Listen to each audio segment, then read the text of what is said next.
अस्सलामुअलैकुम रहमतुल्लाहि व बरकातुहू। My dear students and viewers, उम्मीद है आप सब लोग खैरियत से होंगे। स्टूडेंट्स, जैसा कि आप जानते हैं कि अब तक हम बिज़नेस रिसर्च मेथड्स के 9 टॉपिक पढ़ चुके हैं। आज हम 10th टॉपिक स्टार्ट करने जा रहे हैं। जैसा कि आप अपनी स्क्रीन्स पर देख सकते हैं, टॉपिक है जी हमारा define hypothesis, explain the types of hypothesis with the help of relevant examples of each type. Hypothesis को हमने डिफ़ाइन करना है और हाइपोथेसिस के जो डिफरेंट टाइप्स हैं उनको एग्जांपल्स के साथ हमने एक्सप्लेन करना है। अब सबसे पहले ये समझना बड़ा ज़रूरी है कि हाइपोथेसिस ये रिसर्च की कौन सी स्टेज है, कौन सा स्टेप है। और सेकेंडली ये समझना ज़रूरी है कि हाइपोथेसिस कहते किसको हैं, हाइपोथेसिस की नीड यहाँ पर क्यों है। सिर्फ एक डेफिनेशन पढ़ लेना या टाइप्स के बारे में पढ़ लेना काफ़ी नहीं है, क्योंकि हमने बिज़नेस रिसर्च मेथड को, एक पूरा प्रोसेस जो है उसको अंडरस्टैंड करना है। जैसा कि आप अपने स्क्रीन्स पर देख सकते हैं कि जो स्केच आपके सामने बना हुआ है बिज़नेस रिसर्च मेथड्स का, इसका ये एक स्टेप है। इस स्टेप से पहले हमने 4 स्टेप परफॉर्म कर लिए हैं, ये 5th स्टेप है। इसकी क्या ज़रूरत है यहाँ पर और इसका क्या मकसद है, ये समझना बड़ा ज़रूरी है। तो अभी इस लेक्चर में मैं आपको हाइपोथेसिस की नीड के बारे में बताऊंगा, इस स्टेप का यहाँ पर क्या मकसद है उसके बारे में बताऊंगा। तो उसके लिए ये ज़रूरी है कि अब तक हमने बिज़नेस रिसर्च मेथड में कौन कौन से स्टेप्स पढ़ लिए हुए हैं, क्योंकि बिज़नेस रिसर्च मेथड एक ख़ास एम, ख़ास पर्पस के तहत कंडक्ट की जाती है, जिसका मकसद होता है कि आप डिडक्ट करें, इसमें से सोल्यूशन निकालें अपनी प्रॉब्लम का, या इन्वेस्टिगेट करें वो रिलेशनशिप जिनके बारे में आप थ्योरी फॉर्म कर चुके हैं, लिटरेचर इकट्ठा कर चुके हैं, ताकि आप एक ऐसा सोल्यूशन बताएं, एक ऐसा रिज़ल्ट बताएं जो वर्केबल हो, जो वाकई ही आपकी प्रॉब्लम को सॉल्व कर दे। तो बिज़नेस रिसर्च कंडक्ट करने के लिए सबसे पहला स्टेप होता है जी, आपने ब्रॉड प्रॉब्लम एरिया या इंटरेस्ट जो आपका जिस टॉपिक पर है उसको आइडेंटिफाई करें। देन आप उससे रिलेटेड जो है वो प्रीलिमिनरी डाटा गैदर करें इंटरव्यूज़ के ज़रिए और लिटरेचर के ज़रिए। फिर आप लिटरेचर करने के बाद, इंटरव्यूज़ कंडक्ट करने के बाद, जब आप काफ़ी हद तक उस सिचुएशन को, उस टॉपिक को अंडरस्टैंड कर लें, तो फिर आप अपनी एक्चुअल प्रॉब्लम या एरिया ऑफ इंटरेस्ट जिसके ऊपर आप रिसर्च कंडक्ट करेंगे उसको डिफ़ाइन करें। That is called problem definition और प्रॉब्लम स्टेटमेंट।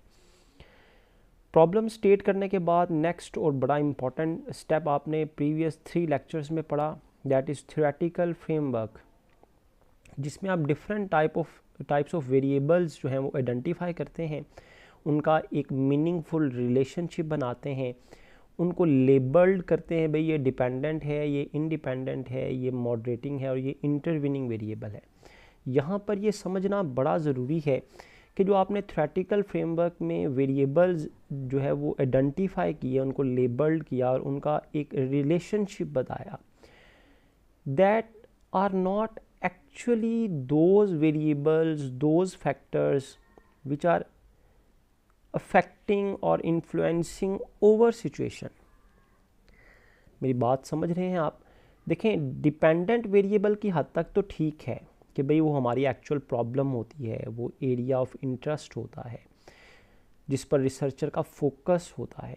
लेकिन जो बाकी वेरिएबल्स हैं, इंडिपेंडेंट वेरिएबल्स हो गए, मॉडरेटिंग वेरिएबल्स हो गए, इंटरविनिंग वेरिएबल्स हो गए, जैसा कि आप अपनी स्क्रीन्स पर देखने जा रहे हैं, देख भी रहे हैं, ये जो वेरिएबल्स हैं इनका क्या इम्पैक्ट है, हम थ्योरेटिकल फ्रेमवर्क में इनका पॉसिबल इफेक्ट जो है ना वो लिखते हैं कि भाई वर्क फोर्स डाइवर्सिटी के बढ़ने से ऑर्गेनाइजेशनल इफ़ेक्टिवनेस में इजाफा होता है या कमी होती है, या ये मॉडरेटिंग वेरिएबल है तो ये वर्क फोर्स डाइवर्सिटी और ऑर्गेनाइजेशनल इफ़ेक्टिवनेस के जो रिलेशनशिप को इम्पैक्ट करता है पॉजिटिवली और नेगेटिवली, और creative synergy intervening role play करती है कि क्रिएटिव सिनर्जी होने के बाद हम वर्क फोर्स डाइवर्सिटी का इम्पैक्ट देख सकते हैं। इसी तरह जो हमने एग्जांपल पढ़ी थी एयर सेफ्टी वायलेशन की, उसमें भी ये था कि ये सारे इंडिपेंडेंट वेरिएबल हैं, कॉकपिट मेंबर्स की कम्युनिकेशन, कॉकपिट मेंबर और ग्राउंड कंट्रोल के जो मेंबर्स हैं उनके दरमियान कम्युनिकेशन और जो ट्रेनिंग है, इनका क्या इम्पैक्ट है एयर सेफ्टी वायलेशंस पर। अब ये सारे वेरिएबल्स जो आप अपनी स्क्रीन्स पर देख रहे हैं, जिनको हम आइडेंटिफाई कर लेते हैं, लेबल्ड भी कर लेते हैं, क्यों? क्योंकि हमने इससे पहले लिटरेचर इकट्ठा किया हुआ होता है, हमने डिफरेंट रिसर्च पेपर को, बुक्स को पढ़ा होता है, तो हमें ये पता चल जाता है स्कोप का, डिफरेंट वेरिएबल्स की इन्वॉल्वमेंट का, उनके इम्पैक्ट्स का पता चल जाता है। रीज़न क्या है? क्योंकि हमने डिफरेंट इंटरव्यूज़ कंडक्ट किए, लिटरेचर इकट्ठा किया, डिफरेंट बुक्स को, रिसर्च पेपर्स को, डिफरेंट जो कॉन्फ्रेंस प्रोसीडिंग्स हैं उनको पढ़ा हमने मैगज़ीन्स को पढ़ा, बिज़नेस जर्नल्स को पढ़ा, डिफरेंट न्यूज़ को पढ़ा, डिफरेंट पब्लिश और अनपब्लिश मटेरियल्स को पढ़ा, तो हमें पता चलता है भाई ये वाले वेरिएबल जो हैं वो इम्पैक्ट कर सकते हैं हमारी सिचुएशन को। लेकिन आप देखें, अब तक हमने एक्चुअली अपनी सिचुएशन के बारे में डाटा गैदर नहीं किया, वो हमने 6 स्टेप में जाकर करना है। तो इसका मतलब हुआ 5th स्टेप तक तो हम इस काबिल ही नहीं हैं कि हम एक्चुअली बता सकें कि हमारी सिचुएशन में कौन सा वेरिएबल किस डायरेक्शन में इम्पैक्ट कर रहा है, क्या वो पॉजिटिवली इम्पैक्ट कर रहा है या नेगेटिवली इम्पैक्ट कर रहा है। मैं आपको इसकी मिसाल बताता हूँ। अगर आप पाकिस्तान में है ना, तो हम ये कह सकते हैं, देखें कि वर्क फोर्स डाइवर्सिटी पाकिस्तान में ऑर्गेनाइजेशनल इफ़ेक्टिवनेस पर नेगेटिव इम्पैक्ट करती है। मतलब अगर पाकिस्तान में किसी ऑर्गेनाइजेशन, जो पाकिस्तानी बेस्ड ऑर्गेनाइजेशन है, जो पाकिस्तानी कल्चर के लोगों ने बनाई है, इसके एम्प्लॉयज़ जो हैं वो सारे पाकिस्तानी कल्चर से बिलोंग करते हैं, अगर इनमें कुछ बाहर फॉरेनर शामिल हो जाएं तो मुमकिन है कि पाकिस्तान में वर्क फोर्स डाइवर्सिटी जो है वो नेगेटिवली रोल प्ले करे, ऑर्गेनाइजेशनल इफ़ेक्टिवनेस को कम कर दे। लेकिन अगर यही ऑर्गेनाइजेशन दुबई में हो, क्योंकि दुबई में बहुत से मुल्कों से लोग आते हैं और एक ऑर्गेनाइजेशन में मल्टी डायमेंशन के, मल्टी कल्चर के लोग जो हैं वो काम कर रहे होते हैं, इंडियन भी काम कर रहे होते हैं, जो दुबई के अपने लोग भी काम कर रहे हैं, पाकिस्तानी भी, अफ्रीकन भी काम कर रहे हैं, यूरोपियन भी काम कर रहे हैं, अमेरिकन भी काम कर रहे हैं, तो वहाँ पर मुमकिन है वर्क फोर्स डाइवर्सिटी का पॉजिटिव इम्पैक्ट हो। वर्क फोर्स डाइवर्सिटी बढ़ने से ऑर्गेनाइजेशनल इफ़ेक्टिवनेस बढ़ जाए, और ये भी मुमकिन है कि ऑर्गेनाइजेशनल इफ़ेक्टिवनेस का कोई रिलेशन ही ना हो वर्क फोर्स डाइवर्सिटी के साथ। मतलब वर्क फोर्स डाइवर्सिटी के बढ़ने या कम होने से ऑर्गेनाइजेशनल इफ़ेक्टिवनेस पे कोई फ़र्क ना पड़ता हो। मैंने आपके सामने देखें 3 तरह के रिलेशनशिप रखे कि वर्क फोर्स डाइवर्सिटी का पॉजिटिव इम्पैक्ट भी हो सकता है, नेगेटिव इम्पैक्ट भी हो सकता है, डायरेक्ट रिलेशन भी हो सकता है, इनवर्स रिलेशनशिप भी हो सकता है। डायरेक्ट रिलेशनशिप या पॉजिटिव रिलेशनशिप का मतलब क्या हुआ? वर्क फोर्स डाइवर्सिटी के बढ़ने से ऑर्गेनाइजेशनल इफ़ेक्टिवनेस भी बढ़ती है, ये पॉजिटिव रिलेशनशिप हो गया, डायरेक्ट रिलेशनशिप हो गया। और अगर मैं कहूँ जी वर्क फोर्स डाइवर्सिटी के बढ़ने से ऑर्गेनाइजेशनल इफ़ेक्टिवनेस कम होती है, तो इसका मतलब क्या हुआ कि ये नेगेटिव इनवर्स रिलेशनशिप हो गया। और अगर मैं ये कहूँ कि वर्क फोर्स डाइवर्सिटी का ऑर्गेनाइजेशनल इफ़ेक्टिवनेस के साथ कोई ताल्लुक़ नहीं है, ज़ीरो इम्पैक्ट है, तो ये भी एक मुमकिन हो सकता है रिलेशनशिप। और अगर मैं जस्ट ये कह दूं कि देयर इज़ एन इम्पैक्ट, कि वर्क फोर्स डाइवर्सिटी का ऑर्गेनाइजेशनल इफ़ेक्टिवनेस पर कोई ना कोई इम्पैक्ट ज़रूर है, असर ज़रूर है। अब वो असर क्या है, पॉजिटिव है या नेगेटिव है, हमें नहीं पता इस बात का। क्यों? क्योंकि अभी हमने एक्चुअली अपनी ऑर्गेनाइजेशन में इसके इम्पैक्ट्स के बारे में डाटा गैदर ही नहीं किया। क्योंकि मैंने बताया कि हम एक्चुअली अपनी सिचुएशन के हवाले से जो डाटा गैदर करते हैं, जिस ऑर्गेनाइजेशन की प्रॉब्लम है या जिस कंपनी की प्रॉब्लम है, जिस कंट्री की प्रॉब्लम है, फॉर एग्जाम्पल एक कंट्री की प्रॉब्लम को हम डिस्कस कर रहे हैं, ये पाकिस्तान में अनएम्प्लॉयमेंट को अगर हम डिस्कस कर रहे हैं, तो पाकिस्तान के लोगों से या पाकिस्तान के अनएम्प्लॉयड लोगों से अभी हमने डाटा गैदर ही नहीं किया। हमने तो क्या किया, ऑब्जर्वेशन की, फिर इंटरव्यूज़ किए, और लिटरेचर का मतलब है हमने दूसरों के किए हुए काम को पढ़ा, दूसरों की बुक्स को पढ़ा, दूसरों के रिसर्च पेपर्स को पढ़ा, आर्टिकल्स को पढ़ा, कॉन्फ्रेंस प्रोसीडिंग्स को पढ़ा, फिर हमने प्रॉब्लम डिफाइन कर दी, फिर हमने जो वेरिएबल्स आइडेंटिफाई होते हैं उनका एक रिलेशनशिप बना दिया। तो भाई अभी हमने अपनी सिचुएशन के हवाले से तो डाटा गैदर किया ही नहीं है। तो जब तक हम अपनी सिचुएशन के हवाले से डाटा गैदर नहीं करते स्टेप नंबर 6 में, तो उससे पहले हमने क्या करना है, हाइपोथेसिस जनरेट करने हैं। हाइपोथेसिस जनरेट करना इसका मतलब है इंडक्टिव रिसर्च। यहाँ तक रिसर्च कहती है इंडक्टिव रिसर्च। हम इंडक्ट करते हैं कि शायद ऐसा हो, ये मुमकिना ताल्लुक़ हो सकता है, रिलेशनशिप्स हो सकते हैं।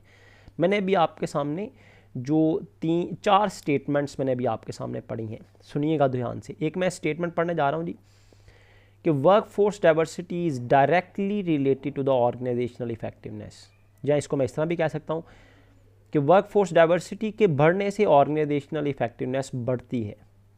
एक स्टेटमेंट होगी। दूसरी स्टेटमेंट मैं कहता हूँ जी work force diversity is negatively related to the organisational effectiveness. इसको मैं इस तरह भी कह सकता हूँ कि वर्क फोर्स डाइवर्सिटी के बढ़ने से ऑर्गेनाइजेशनल इफेक्टिवनेस कम हो जाती है, या मैं कहूँ वर्क फोर्स डाइवर्सिटी के कम होने से ऑर्गेनाइजेशनल इफेक्टिवनेस बढ़ जाती है। तो ये इन्वर्स रिलेशनशिप हो गया।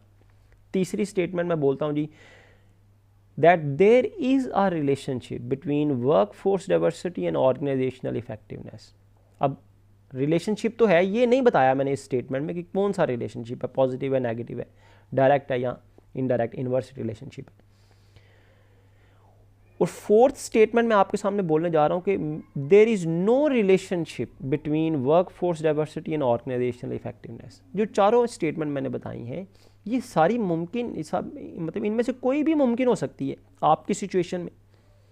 हर सिचुएशन दूसरे से डिफरेंट होती है, जिसमें हर बिहेवियर, हर शख्स, उसकी शक्ल सूरत दूसरे से मुख्तलिफ है ना, इस तरह हर सिचुएशन, हर कंपनी दूसरे से मुख्तलिफ है। वहाँ पे लोगों का मिजाज मुख्तलिफ है, वहाँ पे मैनेजमेंट का तरीक़ाकार है वो डिफरेंट है, लोगों के जो फ्रेंड सर्कल्स होते हैं, आपके कम्युनिटी सर्कल्स होते हैं, हर किसी के रवाज मुख्तलिफ हैं, दोस्तों में गपशप का तरीका मुख्तलिफ है। दो दोस्त बैठते हैं क्लास में जी, ए और बी, वो आपस में डिफरेंट टाइप ऑफ टॉक करते हैं। ए जब सी के साथ बैठता है तो उसकी बात करने का अंदाज़ मुख्तलिफ हो जाता है। ए जब डी के साथ बात करता है तो उसका बात करने का अंदाज़ मुख्तलिफ हो जाता है। कहने का मतलब ये है कि हर सिचुएशन में वेरिएबल्स का एक जैसा रिलेशनशिप नहीं है। जैसा कि आपको याद होगा ऑर्गेनाइजेशनल बिहेवियर में भी मैंने पढ़ाया था आपको कि सैलरी हर शख्स को मोटिवेट नहीं करती। एक शख्स के लिए सैलरी इंपॉर्टेंट है, दूसरे के लिए हो सकता है सेल्फ रिस्पेक्ट सबसे इंपॉर्टेंट हो, तीसरे के लिए सबसे इंपॉर्टेंट, सैलरी से ज़्यादा इंपॉर्टेंट ये हो कि उसकी जॉब उसके घर के करीब हो, जहाँ पर उसके लिए आना जाना आसान हो। एक शख्स के लिए उसकी जॉब नेचर बड़ी है, मैं सैलरी इंपॉर्टेंट नहीं है, लेकिन उसकी जॉब नेचर कि भाई वो ऑफिस में रहकर काम करना चाहता है, सैलरी से ज़्यादा उसके लिए ये इंपॉर्टेंट है कि वो उसे ऑफिस जॉब दी जाए। आप उसको सैलरी तो दे देते हैं ज़्यादा, लेकिन आप उसको कहते हैं तुमने मार्केटिंग की जॉब करनी है, वो सेटिस्फाइड नहीं होता। वो कहता है नहीं, सेटिस्फैक्शन के लिए मुझे सैलरी नहीं, मुझे ऑफिस जॉब चाहिए। तो हर शख्स की नेचर दूसरे से मुख्तलिफ है, चीज़ों का जो इम्पैक्ट होता है वो डिफरेंट होता है। तो मैं बताना ये चाह रहा हूँ आपको कि हर सिचुएशन में क्योंकि वेरिएबल्स का इम्पैक्ट एक दूसरे पर, आपस का ताल्लुक जो है वो मुख्तलिफ होता है। तो मैंने आपके सामने जो 4 स्टेटमेंट्स पढ़ी हैं, they are the possibilities, these are tentative statements, मुमकिना बयानात हैं, मफरूज़े हैं। तो हाइपोथेसिस को कहा जाता है मफरूज़े, कि ये मुमकिन है, ये भी मुमकिन है, ये भी मुमकिन है। अब उनमें से कौन सा हाइपोथेसिस, मैंने आपके सामने 4 मफरूज़े रखे, 4 टेंटेटिव स्टेटमेंट, मुमकिना बयानात, मुमकिना मफरूज़े आपके सामने रखे, मुमकिना ताल्लुकात आपके सामने रखे कि वर्क फोर्स डाइवर्सिटी का पॉजिटिव रिलेशनशिप है ऑर्गेनाइजेशनल इफेक्टिवनेस के साथ। दूसरा मैंने कहा जी वर्क फोर्स डाइवर्सिटी का ऑर्गेनाइजेशनल इफेक्टिवनेस के साथ नेगेटिव रिलेशनशिप है। तीसरा मैंने कहा जी वर्क फोर्स डाइवर्सिटी का रिलेशनशिप तो है, लेकिन क्या है, पॉजिटिव है या नेगेटिव, ये हमें नहीं पता, हमें बस लिटरेचर पढ़ने के बाद इतना ही पता चला। या फोर्थ हम ये कह सकते हैं कि हमने कुछ रिसर्च पेपर्स में ये भी पढ़ा, लिटरेचर करते वक्त हमें ये भी पता चला कि वर्क फोर्स डाइवर्सिटी का कोई ताल्लुक नहीं है ऑर्गेनाइजेशनल इफेक्टिवनेस के साथ। तो ये जो 4 स्टेटमेंट्स मैंने आपके सामने रखी हैं, चारों की नेचर डिफरेंट है, रिलेशनशिप की डायरेक्शन मुख्तलिफ है। तो भाई ये जो मैंने 4 स्टेटमेंट्स आपके सामने रखी हैं, ये 4 स्टेटमेंट्स कहलाती हैं हाइपोथेसिस, मुमकिना मफरूज़े, टेंटेटिव स्टेटमेंट्स, कि इनमें से कोई भी आपकी सिचुएशन में फ़िट आ सकती है। कब पता चलेगा, जब हम अब साइंटिफिक डाटा कलेक्शन करेंगे, साइंटिफिक रिसर्च डिज़ाइन में जब हम डाटा गैदर करेंगे, डाटा एनालिसिस करेंगे, इंटरप्रिटेशन करेंगे, तब हमारे सामने रिजल्ट्स आएंगे, पता चलेगा कि हमारी सिचुएशन में किस वेरिएबल का क्या इम्पैक्ट है। क्योंकि up till this stage, up till this step, हम तो इस काबिल है ही नहीं है कि हमने अभी अपने सिचुएशन से हवाले से डाटा गैदर ही नहीं किया। तो भाई हाइपोथेसिस क्या होते हैं कि जब आप थ्योरी फॉर्म कर लेते हैं, जब आप वेरिएबल्स को आइडेंटिफाई कर लेते हैं कि ये वेरिएबल हो सकते हैं जो सिचुएशन पर इम्पैक्ट करते हैं, तो हाइपोथेसिस का मतलब ये होता है जी आप उनके हवाले से टेंटेटिव स्टेटमेंट्स बनाएं, डिज़ाइन करें, ताकि रिसर्च पढ़ने वाला समझ जाए भाई अब आप इन टेंटेटिव स्टेटमेंट्स के हवाले से डाटा गैदर करने जा रहे हैं। तो हाइपोथेसिस का मतलब ये है। रिसर्च का 5th स्टेप है हाइपोथेसिस डेवलपमेंट, कि आप हाइपोथेसिस बनाएं, एक रिलेशनशिप बनाएं, स्टेटमेंट बनाएं टेस्टेबल, जिसको बाद में टेस्ट किया जाएगा, जिनके ऊपर अब आपने, जिनके हवाले से अब आपने नेक्स्ट स्टेप नंबर 6 परफॉर्म करना है, जिनके हवाले से अब आपने डाटा गैदरिंग करनी है। तो आज के इस लेक्चर में मैं आपको हाइपोथेसिस की डेफिनेशन बताऊंगा इंशाल्लाह ताला, और कल के लेक्चर में हाइपोथेसिस की टाइप समझा दूंगा, तो ये टॉपिक आपका कंप्लीट हो जाएगा। तो अब तक मेरा ख्याल आप काफ़ी हद तक समझ चुके हैं। इन्हीं वेरिएबल्स को लेकर हमने मुमकिना जो स्टेटमेंट्स हैं वो जारी करनी है। Hypothesis can be defined as logically conjectured. Logically conjectured का मतलब है लॉजिकली बनाई हुई स्टेटमेंट्स हैं, रिलेशनशिप है बिटवीन 2 और मोर वेरिएबल्स, 2 या 2 से ज़्यादा वेरिएबल्स के दरमियान में, एक्सप्रेस्ड, इनको बयान किया जाता है in the form of testable statements. ऐसी स्टेटमेंट्स टेस्टेबल, जिनको टेस्ट किया जाना है। जैसे मैंने आपके सामने 4 स्टेटमेंट्स रखी, इन चारों को टेस्ट किया जाना है। इस तरह हर वेरिएबल का डिपेंडेंट वेरिएबल के साथ रिलेशनशिप आप डिफरेंट एंगल से बनाते हैं, टेस्टेबल स्टेटमेंट्स बनाते हैं। फॉर एग्जांपल अगर आपके पास 3 डिपेंडेंट वेरिएबल है ना, फॉर एग्जांपल इस एग्जांपल में अगर आप देख लें तो 3 इंडिपेंडेंट वेरिएबल हैं, तो इसकी भी 4 स्टेटमेंट बना लें, इसकी भी 4 स्टेटमेंट्स बना लें, इसकी भी 4, तो ये 12 बन जाएंगी, इसकी भी 4 बना लें तो ये 16 बन जाएंगी। तो टेस्टेबल स्टेटमेंट्स आप कैसे बनाते हैं? जब आप डिफरेंट रिसर्च पेपर्स को पढ़ते हैं ना, आपको वहाँ पर जिस किस्म के ताल्लुकात मिलते हैं, कुछ में पॉजिटिव का, कुछ में नेगेटिव का, कुछ में नो रिलेशनशिप का, कुछ में रिलेशनशिप एग्जिस्ट करता है, ये डायरेक्शन का पता नहीं चलता आपको।